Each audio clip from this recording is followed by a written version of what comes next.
ನಮಸ್ಕಾರ. ಹೇಗಿದ್ದೀರಾ ನೀವೆಲ್ಲರೂ ಚೆನ್ನಾಗಿದ್ದೀರಾ ಅಂತ ಹೇಳಿ ಭಾವಿಸ್ತೀನಿ. ಬೆಳಗ್ಗಿನ ವಿಡಿಯೋ ನಿಮ್ಮೆಲ್ರಿಗೂ ಇಷ್ಟ ಆಗಿದೆ ಅಂತ ಭಾವಿಸ್ತೀನಿ. ಇವತ್ತಿನ ವಿಡಿಯೋದಲ್ಲಿ ನಾನು ಯಾವುದ್ರ ಮಾಹಿತಿ ನಿಮ್ಗೆ ಹೇಳೋಣ ಅಂದ್ಕೊಂಡಿದ್ದೀನಿ ಅಂದರೆ, ಒಂದು ಸ್ವಲ್ಪ ಜನ ನನ್ನ ಕೇಳ್ತಾಯಿದ್ರು ನಾಮಲೇಖನದ ಬಗ್ಗೆ ಒಂದು ವಿಡಿಯೋದಲ್ಲಿ ಹೇಳಿ ಮೇಡಮ್ ಅಂತ ಹೇಳಿ. ಯಾಕಂದರೆ ತುಂಬ ಕಡೆ ನಾಮಲೇಖನದ ಒಂದು ಪುಸ್ತಕ ಸಿಗ್ತಾ ಇದೆ, ನಮ್ಮ ಹತ್ರ ಆ ಥರದೊಂದು ಪುಸ್ತಕ ಇಲ್ಲ. ನಾವು ಹೇಗೆ ಮಾಡೋದು ಅಥವಾ ಹೇಗೆ ಬರೆಯೋದು, ನಾವು ನಾಮಲೇಖನದ್ದು ಬರೆಯೋಕ್ಕಾಗಲ್ವಾ, ಇಲ್ಲ ಅದರಲ್ಲೇ ಬರಿಬೇಕು ಅಂತ ಏನಾದರೂ ಇದೆಯಾ ಅಂತ ಹೇಳಿ ನನ್ನ ಒಂದಷ್ಟು ಕ್ವೆಶ್ಚನ್ ಕೇಳಿದ್ದಾರೆ. ಹಾಗಾಗಿ ಅದರ ವಿಷಯವಾಗಿ ಈ ವಿಡಿಯೋದಲ್ಲಿ ನಾನು ನಿಮ್ಮ ಜೊತೆ ಮಾತಾಡ್ತೀನಿ. ನಾನು ನಾಮಲೇಖನ ಅಂತ ಬರೆದಿದ್ದು ನಮ್ಮನೆ ಹತ್ರ ಕಾಮಧೇನು ಕ್ಷೇತ್ರ ಅಂತ ಇದೆ. ಅಂದರೆ ನಮ್ಮನೆ ಹತ್ರ ಅಂದರೆ ನಮಗೆ ತುಂಬ ದೂರನೇ, ಬಟ್ ನನಗೆ ಸ್ವಲ್ಪ ಹತ್ತಿರ ಆಗುತ್ತೆ. ಕಾಮಧೇನು ಕ್ಷೇತ್ರ ಅಂತ ಹೇಳಿ ಇದೆ.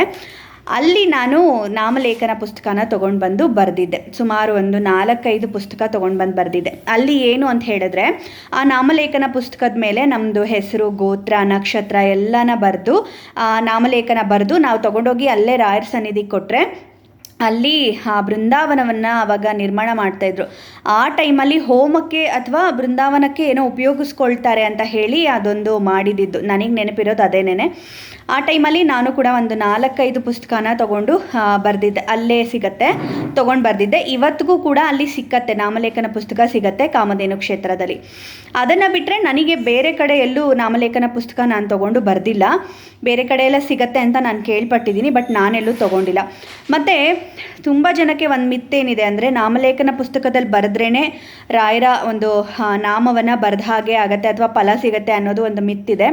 ಆದರೆ ಖಂಡಿತ ಆ ಥರ ಎಲ್ಲ ಏನೂ ಇಲ್ಲ ಸ್ನೇಹಿತರೆ. ನಿಮಗೆ ನಾಮಲೇಖನ ಪುಸ್ತಕ ಸಿಕ್ಕಲಿಲ್ಲ ಅಂದರೂ ಕೂಡ ನೀವು ಬೇರೆ ಪುಸ್ತಕದಲ್ಲಿ ಕೂಡ ತೊಗೊಂಡು ಬರಿಬಹುದು. ನಾನು ಒಂದು ಪುಸ್ತಕ ತೋರಿಸ್ತೀನಿ, ಅದು ತುಂಬ ಗಟ್ಟಿಯಾಗಿರುತ್ತೆ. ಒಂದು ನಿಮಿಷ ತೋರಿಸ್ತೀನಿ ರೀ. ನೋಡಿ, ಈ ಥರ ಸ್ವಲ್ಪ ದಪ್ಪ ಬೈಂಡ್ ಇರುತ್ತೆ ನೋಡಿ. ಈ ಥರ ದಪ್ಪ ಬೈಂಡ್ ಇರೋ ಅಂಥದ್ದು ಪುಸ್ತಕನ ನೀವು ತೊಗೊಂಡು ಬರೆದ್ರೆ ಉಪಯೋಗ ಏನು ಅಂತ ಹೇಳಿದ್ರೆ, ನೀವು ನಾಮಲೇಖನ ಪುಸ್ತಕವನ್ನು ಬರೆದಾದ್ಮೇಲೂ ಕೂಡ ನೀವು ಅದನ್ನು ನಿಮ್ಮ ದೇವ್ರ ಮನೇಲಿ ಇಟ್ಕೊಂಡು ಪೂಜೆನ ಮಾಡಬಹುದು. ಯಾಕಂದರೆ ಆ ದೇವಸ್ಥಾನದಲ್ಲಿ, ಅಂದರೆ ನಾನೇನು ಕಾಮಧೇನು ಕ್ಷೇತ್ರದಲ್ಲಿ ತೊಗೊಂಡು ಬರೆದಿದ್ದೆ, ಅಲ್ಲೇ ಕೊಡೋ ಫೆಸಿಲಿಟಿ ಇದೆ. ಅದು ಅವರ ಪುಸ್ತಕದಲ್ಲಿ ಬರೆದ್ರೆ ಮಾತ್ರ. ಈ ಥರ ಪುಸ್ತಕಗಳು ಬರೆದ್ರೆ ಅಲ್ಲಿ ತೊಗೊಳ್ತಾರೋ ಇಲ್ವೋ ನನಗೆ ಗೊತ್ತಿಲ್ಲ. ಬಟ್ ಈ ಥರ ಪುಸ್ತಕದಲ್ಲಿ ನಾವು ಬರೆದಾಗ ಇದನ್ನು ನೀವು ಒಂದು ಕೆಂಪು ಬಟ್ಟೆಯಲ್ಲೋ ಅಥವಾ ಒಂದು ಹಳದಿ ಬಟ್ಟೆಯಲ್ಲೋ ಕಟ್ಟಿಬಿಟ್ಟು ನೀವು ಇದನ್ನು ದೇವ್ರ ಮನೇಲಿ ಇಟ್ಟು ಪೂಜೆ ಮಾಡಬಹುದು. ಇದನ್ನು ಪೂರ್ತಿ ಪುಸ್ತಕ ನೀವು ಬರೆದಾದ್ಮೇಲೆ ಪೂಜೆ ಮಾಡ್ಬೋದು. ನೀವು ಎಷ್ಟು ಸಂಕಲ್ಪ ಮಾಡ್ಕೊಂಡಿರ್ತೀರ, ಇವಾಗ ಒಬ್ಬೊಬ್ಬರು 1008 ಸಂಕಲ್ಪ ಮಾಡ್ಕೊಂಡು ಬರೀತಾರೆ, 1,00,000 ಸಂಕಲ್ಪ ಮಾಡ್ಕೊಂಡು ಬರೀತಾರೆ. ಈ ಥರ ನೀವೆಷ್ಟು ಸಂಕಲ್ಪ ಮಾಡ್ಕೊಂಡು ಬರೆದಿರ್ತೀರ ಅಲ್ವಾ, ಅಷ್ಟು ಬರೆದ ಮೇಲೆ ನೀವು ಅದನ್ನು ನಿಮ್ಮ ಮನೆಯಲ್ಲೇ ಇದನ್ನು ಒಂದು ಹಳದಿ ಬಟ್ಟೆಯಲ್ಲಿ ಅಥವಾ ಒಂದು ಕೆಂಪು ಬಟ್ಟೆಯಲ್ಲಿ ಕಟ್ಟಿಬಿಟ್ಟು ನಿಮ್ಮ ದೇವ್ರ ಮನೆಯಲ್ಲಿ ನಾವು ಹೇಗೆ ಪರಿಮಳ ಗ್ರಂಥ ಇಟ್ಕೊಂಡು ಪೂಜೆ ಮಾಡ್ತೀವಲ್ವಾ, ಅದೇ ಥರನೇ ನಾವು ಇಟ್ಕೊಂಡು ಪೂಜೆ ಮಾಡಬಹುದು ಇದನ್ನು. ಯಾಕಂದರೆ ನಾವು ತುಂಬ ಶ್ರದ್ಧೆ ಭಕ್ತಿಯಿಂದ ಬರೆದಿರ್ತೀವಿ, ರಾಯರ ಒಂದು ಸ್ಮರಣೆಯನ್ನು ಮಾಡಿ ಬರೆದಿರ್ತೀವಿ. ಇದರಲ್ಲೂ ಕೂಡ ರಾಯರ ಒಂದು ಸಾನ್ನಿಧ್ಯ ಇರುತ್ತೆ ಅಂತ ಹೇಳಿ ಇದನ್ನು ನಾವು ಪೂಜೆಗೆ ಕೂಡ ಉಪಯೋಗಿಸ್ಕೊಳ್ಬಹುದು. ಖಂಡಿತವಾಗ್ಲೂ ತುಂಬ ಅನುಗ್ರಹ ಆಗುತ್ತೆ. ಹೀಗೆ ಮಾಡುವಂಥದ್ದನ್ನು ಮಾಡಬಹುದು. ಕಡ್ಡಾಯವಾಗಿ ನಾವೇನು ನಾಮಲೇಖನ ಪುಸ್ತಕದಲ್ಲೇ ಬರಿಬೇಕು ಅಂತೆಲ್ಲ ಏನೂ ಇಲ್ಲ. ನೀವು ಯಾವಾಗೆಲ್ಲ ನಿಮಗೆ ಬರಿಬೇಕು ಅನಿಸುತ್ತೆ ಅವಾಗೆಲ್ಲ ಬರಿಬಹುದು. ಆದರೆ ನೀವು ಕೆಲವೊಂದು ಊಟಗಳನ್ನು ಮಾಡಿದಾಗ ಬರಿಬಾರ್ದು, ಅದು ನಿಮಗೂ ಕೂಡ ಗೊತ್ತಿರತ್ತೆ. ಅದೆಲ್ಲ ನಾನೇನು ಹೇಳಬೇಕಾಗಿಲ್ಲ ನಿಮಗೆ. ಯಾಕಂದರೆ ರಾಯರ ಭಕ್ತರು ಅಂದರೆ ರಾಯರ ಬಗ್ಗೆ ಕೇವಲ ಪ್ರೀತಿ ಮಾತ್ರ ಇರೋದಿಲ್ಲ, ಭಯ ಕೂಡ ಅಷ್ಟೇ ಇರುತ್ತೆ. ನಾವು ಹಿಂಗೆ ಮಾಡಿದ್ರೆ ರಾಯರಿಗೆ ಎಲ್ಲಿ ನೋವಾಗತ್ತೋ, ಎಲ್ಲಿ ನೊಂದ್ಕೊಳ್ತಾರೋ ಅನ್ನುವಂಥದ್ದು ಕೂಡ ತುಂಬಾ ಇರುತ್ತೆ ರಾಯರ ಭಕ್ತರಲ್ಲಿ. ಅದನ್ನು ನಾನು ತುಂಬ ನೋಟಿಸ್ ಮಾಡಿದ್ದೀನಿ. ಹಾಗಾಗಿ ನಿಮಗೆಲ್ರಿಗೂ ಗೊತ್ತಿರುತ್ತೆ ಯಾವೆಲ್ಲ ಒಂದು ಆಚರಣೆ ಮಾಡಬೇಕು ಅಂತೆಲ್ಲ ಗೊತ್ತಿರುತ್ತೆ. ಮತ್ತು ಹೆಣ್ಮಕ್ಳು ಮುಟ್ಟಾದಾಗ ಬರೆಯೋದು ಬೇಡ, ಮುಟ್ಟಾಗಿ 5 ದಿನ ಮುಗಿಯೋವರೆಗೂ ಬರೆಯೋದು ಬೇಡ. ಮತ್ತು ಯಾವಾಗೆಲ್ಲ ನೀವು ಮೈಲ್ಗೆ ಆಗಿರ್ತೀರಾ, ಆ ಮೈಲ್ಗೆ ಆದಾಗ ನೆಕ್ಸ್ಟ್ ಡೇ ನೀವು ಇದನ್ನು ಬರಿತೀರಾ ಅಂದಾಗ ತಲೆಗೆ ಸ್ನಾನ ಮಾಡಿಕೊಂಡೇ ಬರೆಯೋದನ್ನು ಅಭ್ಯಾಸ ಮಾಡ್ಕೊಳ್ಳಿ. ಅದನ್ನು ಬಿಟ್ಟರೆ ನಿಮ್ಗೆ ಯಾವಾಗೆಲ್ಲ ಬರಿಬೇಕು ಅನಿಸುತ್ತೆ ಆವಾಗ ಕುತ್ಕೊಂಡು ಬರೀಬಹುದು. ನಿಮ್ಗೇನಾದರೂ ಮಧ್ಯಾಹ್ನದೊತ್ತು ನನಗೆ ಬಿಡುವಾಗುತ್ತೆ ಮೇಡಮ್, ನನಗೆ ಬೆಳಗ್ಗೆ ಎಲ್ಲ ಕೆಲಸ ಇರುತ್ತೆ, ಬರೆಯೋಕ್ಕಾಗಲ್ಲ ಅಂತ ಅನ್ನೋದಾದರೆ ಮಧ್ಯಾಹ್ನ ಕೂಡ ಬರೀರಿ, ರಾತ್ರಿ ಕೂಡ ಬರೀರಿ. ಮಧ್ಯರಾತ್ರಿ ನಿಮಗೇನಾದರೂ ಎಚ್ಚರ ಆಗಿ ಮೇಡಮ್ ನನಗೆ ಬರಿಬೇಕು ಅನಿಸುತ್ತೆ ಮೇಡಮ್, ರಾಯರ ಸ್ಮರಣೆ ಮಾಡಬೇಕು ಅನಿಸುತ್ತೆ ಮೇಡಮ್ ಅಂತ ಹೇಳಿದ್ರೆ ಅಫ್ಕೋರ್ಸ್ ನೀವು ಮಾಡಿ, ಏನೂ ತಪ್ಪಿಲ್ಲ ಸ್ನೇಹಿತರೆ. ಯಾಕಂದರೆ ಕೆಲವೊಂದನ್ನು ನಾವು ಹೀಗೆ ಮಾಡಬೇಕು ಅಂತ ಅನ್ನೋದಿರುತ್ತೆ. ಆದರೆ ಭಗವಂತನ ನಾಮಸ್ಮರಣೆಗೆ ಯಾವುದೇ ಸಮಯ ಸನ್ನಿವೇಶ ಇರೋದಿಲ್ಲ.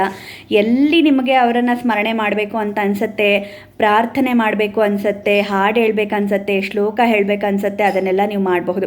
ಇನ್ನೊಂದು ಸ್ವಲ್ಪ ಜನ ಕೇಳ್ತಾ ಇರ್ತೀರಾ, ಮೇಡಮ್ ನಾವು ಹೊರಗಡೆ ಆದಾಗ ಅಂದರೆ ಮೆನ್ಸ್ಟ್ರಲ್ ಆದಾಗ ಆ ಟೈಮಲ್ಲಿ ನಾವು ದೇವರನ್ನ ಸ್ಮರಣೆ ಮಾಡಬಹುದಾ ಮೇಡಮ್, ತಪ್ಪಾಗತ್ತಾ ಅಥವಾ ತಪ್ಪಾಗಲ್ವಾ ಅಂತ ಹೇಳಿ ಕೇಳ್ತಾ ಇರ್ತಾರೆ. ಆದರೆ ನೀವೊಂದು ನೋಟಿಸ್ ಮಾಡಿದ್ರೆ ನಾವು ಹೊರಗಡೆ ಆಗಿದ್ರೂ ಕೂಡ ನಮ್ಮ ಬಾಯಲ್ಲಿ ಏನಾದರೂ ಒಂದು ಎಡವದ್ವಿ ಅಥವಾ ಏನೋ ಒಂದು ಆಯಿತು ಅಂದರೆ ದೇವರೇ ಅಂತೀವಿ ಅಥವಾ ಕೃಷ್ಣ ಅಂತೀವಿ ಅಥವಾ ರಾಯರೇ ಅಂತ ಕರಿತೀವಿ. ನಮಗೆ ಅದು ಅಭ್ಯಾಸ ಆಗಿಬಿಟ್ಟಿರುತ್ತೆ. ನಮಗೆ ನಮ್ಮ ದೇಹಕ್ಕೆ ಮುಟ್ಟಿದೆಯೇ ಹೊರತು ನಮ್ಮ ಭಕ್ತಿಗೆ ಮುಟ್ಟೋದೆಲ್ಲ ಏನೂ ಬರೋದಿಲ್ಲ. ನೀವು ನಾಮಸ್ಮರಣೆ ಮಾಡಲಿಕ್ಕೆ ಏನೂ ತೊಂದರೆ ಇಲ್ಲ, ಬಟ್ ಪೂಜೆಗಳನ್ನು ಮಾಡಬಾರ್ದು. ಆದರೆ ನಿಮ್ಮ ಮನಸ್ಸಲ್ಲಿ ನೀವೇನಾದರೂ ಒಂದು ಶ್ಲೋಕ ಹಾಡು ಹೇಳ್ಕೊಳ್ತೀರಾ ಅಥವಾ ದೇವರ ಸ್ಮರಣೆ ಮಾಡ್ತೀರಾ ಅಂದರೆ ಏನೂ ತಪ್ಪಿಲ್ಲ ಸ್ನೇಹಿತರೆ, ನೀವು ಧಾರಾಳವಾಗಿ ಮಾಡಿ. ಮತ್ತು ಇನ್ನೊಂದೇನೆಂದರೆ ಪೂಜೆ ಅಥವಾ ಏನಾದರೂ ಒಂದು ಆಚರಣೆ ಅಂದಾಗ ತುಂಬಾ ಕಷ್ಟ ಏನೋ ಅನ್ನುವಂಥ ಭಾವನೆ ನಿಮ್ಮಲ್ಲಿರುತ್ತೆ. ಆದರೆ ನೀವು ಅದನ್ನು ಎಷ್ಟು ನಿರಾಳ ಮಾಡ್ಕೊಳ್ತೀರಾ, ಎಷ್ಟು ಈಸಿ ಮಾಡ್ಕೊಳ್ತೀರಾ ಅದ್ರ ಮೇಲೆ ಡಿಪೆಂಡ್ ಆಗುತ್ತೆ. ತುಂಬಾ ಎಲ್ಲದ್ರ ಮೇಲೂ ಕಾನ್ಷಿಯಸ್ ಆಗಿರಬೇಡಿ. ಕಾನ್ಷಿಯಸ್ ಆಗಿದ್ದಾಗಲೇ ನಿಮಗೆಲ್ಲ ಕಷ್ಟ ಅಂತ ಅನಿಸುತ್ತೆ. ಸೊ ಹಾಗಾಗಿ ನನ್ನ ಒಬ್ಬರು ಕೇಳಿದರು, ಒಬ್ಬರಲ್ಲ ಸುಮಾರು ಜನ ಕೇಳಿದ್ದಾರೆ.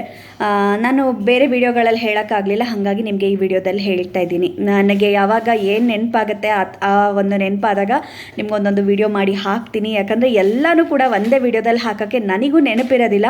ಸೊ ಹಾಗಾಗಿ ಇವತ್ತು ನಾಮಲೇಖನ ಪುಸ್ತಕದ ಒಂದು ಗೊಂದಲನ ನಿಮಗೆ ನಿವಾರಣೆ ಮಾಡಿದ್ದೀನಿ ಅಂತ ಹೇಳಿ ನಾನು ಭಾವಿಸ್ತೀನಿ. ನಿಮಗೆ ಅದೇ ಪುಸ್ತಕದಲ್ಲೇ ಬರಿಬೇಕು ಅಂತೆಲ್ಲ ಏನಿಲ್ಲ, ನೀವು ನಾರ್ಮಲ್ ಬೇರೆ ಪುಸ್ತಕದಲ್ಲೂ ಬರಿಬಹುದು. ಗುರುವಾರದಿಂದ ಪ್ರಾರಂಭ ಮಾಡಿ ಬರೆಯೋದನ್ನು, ಇಲ್ಲ ಅಂದರೆ ಪುಷ್ಯ ನಕ್ಷತ್ರ ಇರುತ್ತಲ್ವ ಯಾವತ್ತಾದರೂ ಆ ಒಂದು ಪುಷ್ಯ ನಕ್ಷತ್ರದಿಂದ ಪ್ರಾರಂಭ ಮಾಡಿ, ಇಲ್ಲಾಂದರೆ ಪುಷ್ಯಾರ್ಕ ಯೋಗ ಆ ಥರ ಏನಾದರೂ ಇದ್ದರೆ ಆ ದಿನದಿಂದ ಪ್ರಾರಂಭ ಮಾಡಬಹುದು, ಇಲ್ಲಾಂದರೆ ಗುರುವಾರದಿಂದ ಪ್ರಾರಂಭವನ್ನು ಮಾಡಬಹುದು. ಏನೂ ತೊಂದರೆ ಇಲ್ಲ. ನಿಮಗೆ ಭಕ್ತಿ ಇರಬೇಕು, ಬರಿತೀನಿ ಅನ್ನುವಂಥ ಒಂದು ಛಲ ಇಚ್ಛೆ ಇರಬೇಕು. ಆಗ ಖಂಡಿತ ಆ ಸೇವೆ ಭಗವಂತನಿಗೆ ಸಲ್ಲೇ ಸಲ್ಲತ್ತೆ. ಮುಂದಿನ ವಿಡಿಯೋದಲ್ಲಿ ಮತ್ತೆ ಸಿಗ್ತೀನಿ ಸ್ನೇಹಿತರೆ. ನಮಸ್ಕಾರ.